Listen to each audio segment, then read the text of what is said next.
राज्य मंत्रिमंडळाच्या बैठकीत अर्थसंकल्पाला अंतरिम मान्यता। अजितदादा आज राज्याचा अर्थसंकल्प सादर करणार। पालिका निवडणुकांच्या पार्श्वभूमीवर महत्त्वाच्या घोषणांची यामध्ये शक्यता।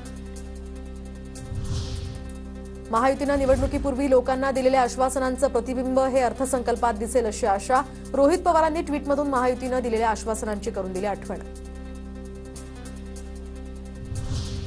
लोकसभेनंतर आपण विधानसभेत गाफील राहिलो तर आपले मित्रपक्ष सुद्धा जॅकेट शिवून बसले होते।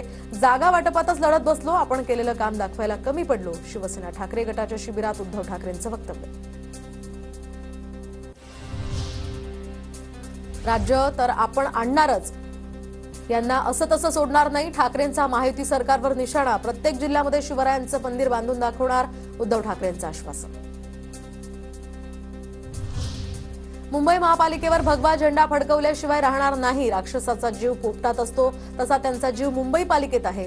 एकनाथ शिंदेंचाही उद्धव ठाकरेंवर हल्लाबोल। एखाद्या गावामध्ये कुत्रे भुंकतात तशी कुत्र्यांची गँग भुंकत चालली आहे। अनेक दिवसांपासून भुंकणं सुरू आहे।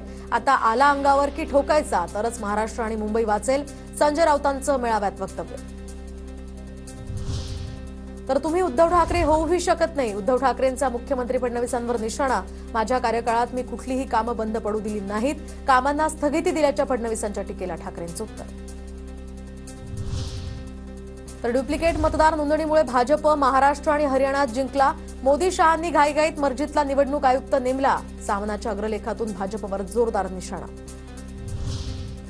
चारकोपचे विभाग प्रमुख लालसिंग राजपुरोहित यांना पक्षातून निलंबित करण्याचा निर्णय। शिवसेनेच्या प्रवक्त्या शीतल म्हात्रेंनी दिली माहिती। एका मराठी कुटुंबाची फसवणूक केल्याचा राजपुरोहितांवर आरोप।